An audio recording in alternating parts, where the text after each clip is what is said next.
Hello students, I hope everyone's fine. So today we are going to look at a topic called degrees of comparison. So when do you compare two or more things? We will compare two or more things in order to find out the quality and quantity of it, whether it is a good quality or bad quality, or whether it has more quantity or less quantity. We used to compare two or more things in order to find out the range of the quality and quantity. Okay, so we must be very sure of what kind of words we use in order to express that quantity, the range of quantity or quality of items and events, right? So we have to use the correct words to denote that. That is why we are going to learn degrees of comparison today. And mostly our degrees of comparison will relate to adjectives and adverbs only. Okay, most often it will always relate to, not most often, always it will relate to adjectives and adverbs only. Okay, when it relates to adjectives, the focus will be on the noun, and when it relates to adverbs, the focus will be on the events. Okay, events and actions that happen. Okay, so every adjective and adverb can be written in one of the three degrees. So the major component of degrees of comparison is the positive degree, the second one the comparative degree, and lastly the superlative degree. So the positive degree offers no comparison at all. It will only tell us about the existence of a certain quality or quantity. Okay, say for example, there is a sentence, the bird is beautiful. Here we mean that the bird is beautiful and we stop at that. We are not comparing the bird with any other bird to indicate how beautiful it is. We are just stopping at the fact that the bird is beautiful. I'll give you another example. The boy is happy. Here we are just stating the quality of the boy. We are stating that the boy is happy, and we are stopping at that. We are not comparing his happiness with any other person's happiness. Okay, so these are adjectives which we use to describe the quality of a person or a thing. Okay, so this is your positive degree. And moving on to comparative degree. Here we will compare two things to show which has the lesser or greater degree of quality or quantity. So when we move on to comparative degree, we will compare two things, only two things, and we will see which one is better than the other, whether it is better or not so better than the other. So we will compare two things, only two things together while using comparative degree, and we will denote the quality or quantity of that particular object which is in question. Okay, so this compares two things to show which has the lesser or greater degree of the quality or quantity. Okay, say for example, we have the verb slower. We can use it in the sentence as, in example, the tortoise moves slower than the rabbit. Here we are comparing two animals together. We are comparing the movement of the tortoise to that of the rabbit. So we can conclude that the tortoise is relatively slower. It moves very slow than rabbit. Note in the sentence we are comparing only two animals here. Okay, I'll give you another example of the adjective, happier. Okay, so Ramu is happier than Murali. In this sentence, we can see that the boy Ramu is comparatively happier than the boy Murali. Okay, so even in this sentence, we are comparing only two people together, two people, and their state of happiness. So we can conclude that Ramu is relatively happier than Murali.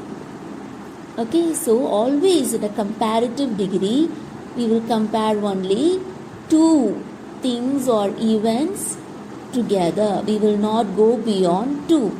And if you want to compare two or more things together, so we will be using the superlative degree. So the superlative degree compares more than two things to show which has the least or greatest degree of the quality or quantity.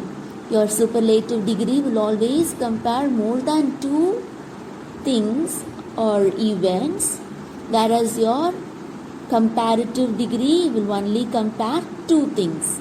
Okay, always get this clear. Comparative degree will compare only two things, and superlative degree will compare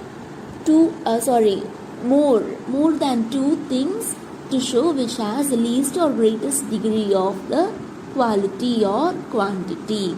Say for example, take a look at this adjective, slowest.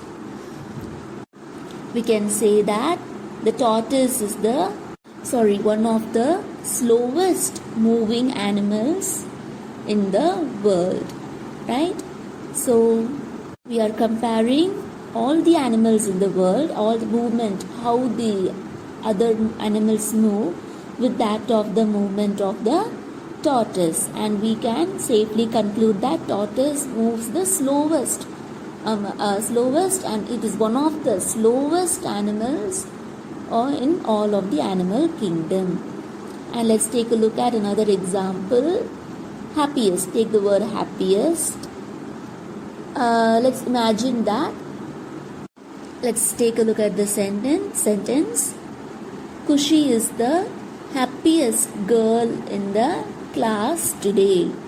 So, in this sentence, we can see that we are comparing Kushi's state of happiness with that of all of her classmates in the class.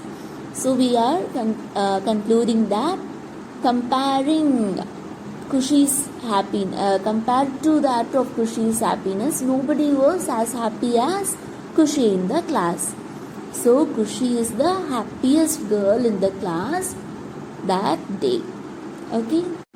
So class, let's do a very quick recap.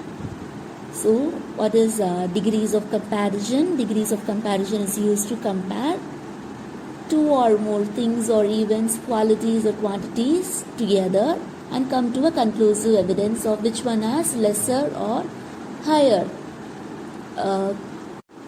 degree of comparison to it. Okay, so in grammar the degrees of comparison will always relate to adjectives and adverbs. When it comes to adjectives, the noun relating to it will be highlighted, and when it comes to adverbs, the action relating to the adverb will be highlighted. Okay, so there are three degrees of comparison. So first one will be the positive degree.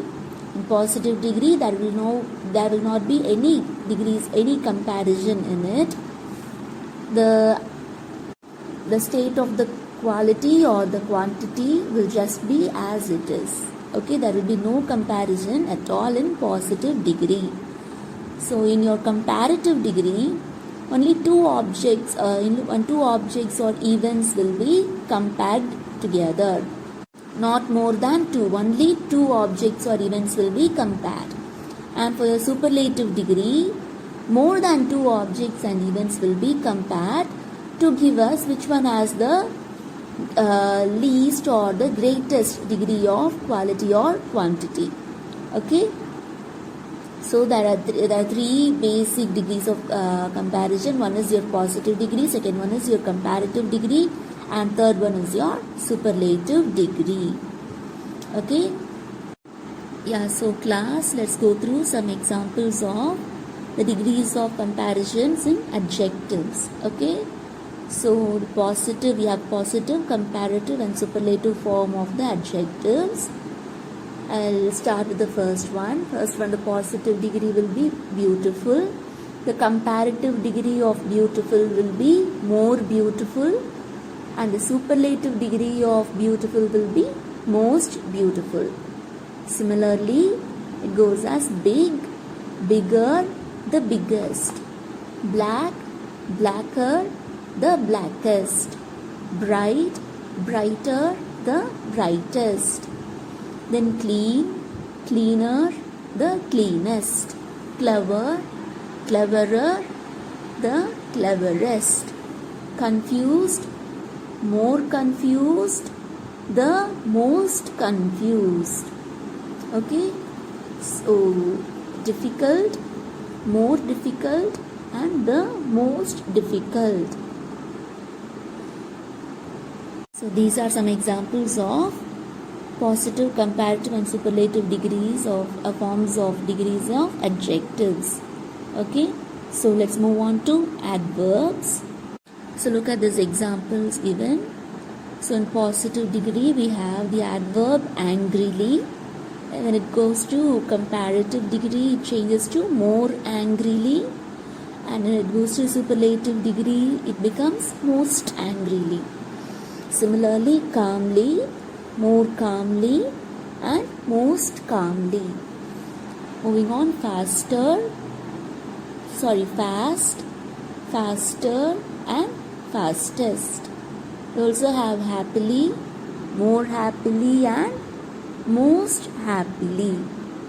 So similarly we can also include joyfully, more joyfully, most joyfully. So when you see all these examples, you might be wondering how to form the comparative and superlative degrees of adverbs and adjectives given, right? So it is nothing but you have to follow just a few simple rules to form your the comparative and superlative forms of the given adverbs and adjectives. Okay, as you've already seen, some of the adjectives and adverbs in comparative and superlative degrees will have er, iest, and then est, or more and most added along with the main word, right?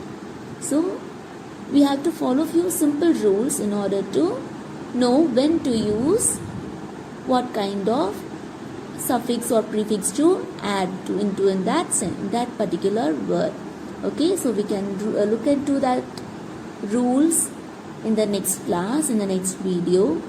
And as of now, I want you all to go through the table which I will be sending to you all, and you have to see and you have to be very familiar with the most common usage of comparative and superlative forms of the adjectives and adverbs. Okay, the common adjectives and adverbs that we use in our daily life. Okay, go through the examples and make sure that you are clear with the idea of positive, comparative and superlative degree, so that we can look into the rules of forming the comparative and superlative degrees in the next class. Okay, thank you so much.